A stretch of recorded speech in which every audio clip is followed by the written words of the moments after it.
I remember that I was teaching in high school, and it was about 1989, and I was at the library doing some research, and I was thumbing through some magazines and some journals, and I came upon the Atlantic Journal, the Atlantic magazine, and I was really surprised by the front cover, because on the front cover was one question: can we be good without God?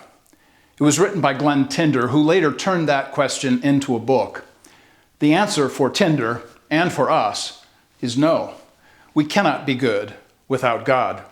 And that is the essence of what it means to be different from everybody else from a Christian point of view. We are now in the 13th week of this study. What makes us different? Or in other words, what do I want to be known for? And in this week, I want to emphasize the idea of goodness. And first of all, we must understand that goodness only comes from God alone. So, for instance, when we read the Bible and we go to Genesis 1, for instance, and we find all of those statements throughout Genesis 1, and God saw that what he made was good.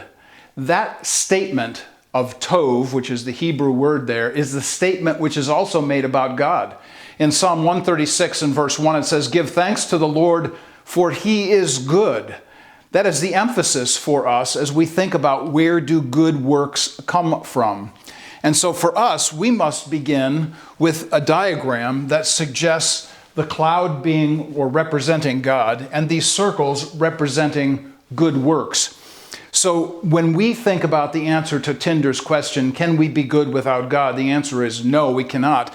God will always be the standard whereby we adjudicate or judge goodness.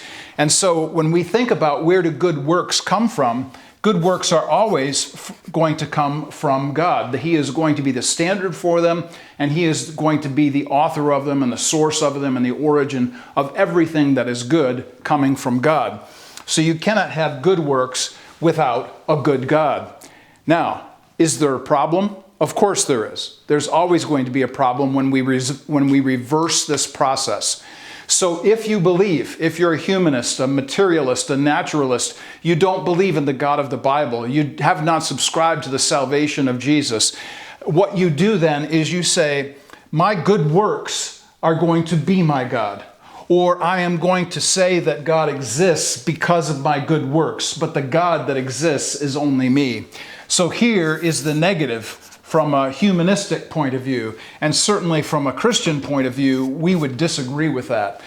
When we think about the question, can we be good without God? The answer is no. Only the good God can provide for us the origin for good works. It does not go the other way around. That is the beginning of goodness. It is the basis for answering the question, what do I want to be known for in this world?